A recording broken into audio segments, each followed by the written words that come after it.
steps. Okay, so you can see equals 6. So step 1, you know this already. Make equals 0. 3n squared minus 18n minus 18 minus 6 equals 0. Then simplify. 3n squared minus 18n minus 24 equals 0. Here's the key: we factorise to help us solve quadratics. But first of all, take out a single factor. Can you see that everything will factor by 3? So this is n squared minus 6n minus 8.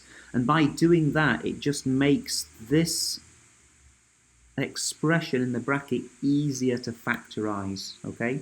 Now, I am going to go for splitting the middle term here, even though you could probably go straight to the factorised form using guess and check. So let me just write down n squared minus 6n minus 8 as an expression, and we will try and use the technique that we said. This is a 1 here, and this is a negative 8, okay? 1 times negative 8 equals negative 8. That's a key number. And then let's get the highlighter here.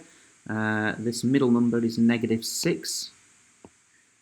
So we've got negative 6, or you can't really read the yellow writing, negative 6. Okay, so we want two numbers that multiply to negative 8, but they add to negative 6. So you start usually with the numbers that multiply.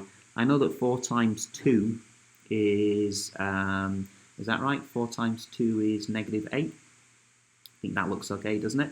But they have to add together to give negative 6. Oh, crikey. That's not very good, is it?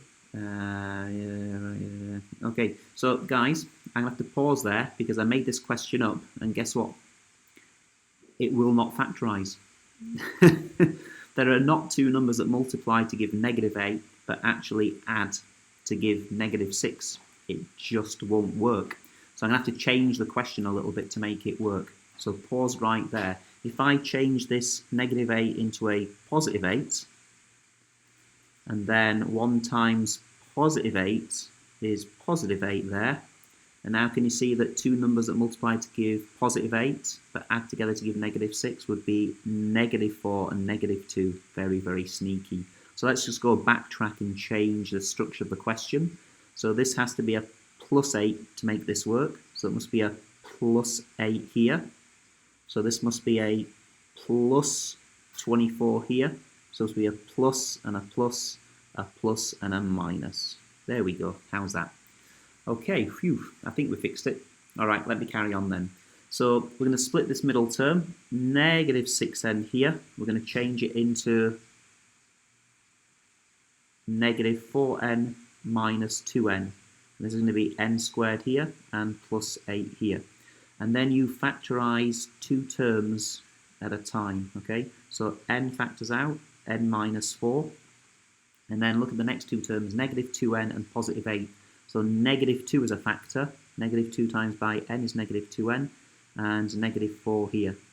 Okay, so if you just check that and expand it, you'll get the line above. And then can you see that n minus 4 is common? So we take out n minus 4 as the common factor, and in here n, and then here minus 2. Okay, so that's the factorization part. But don't forget, we've got a 3 at the start here. Bring back the 3 and make equal to 0.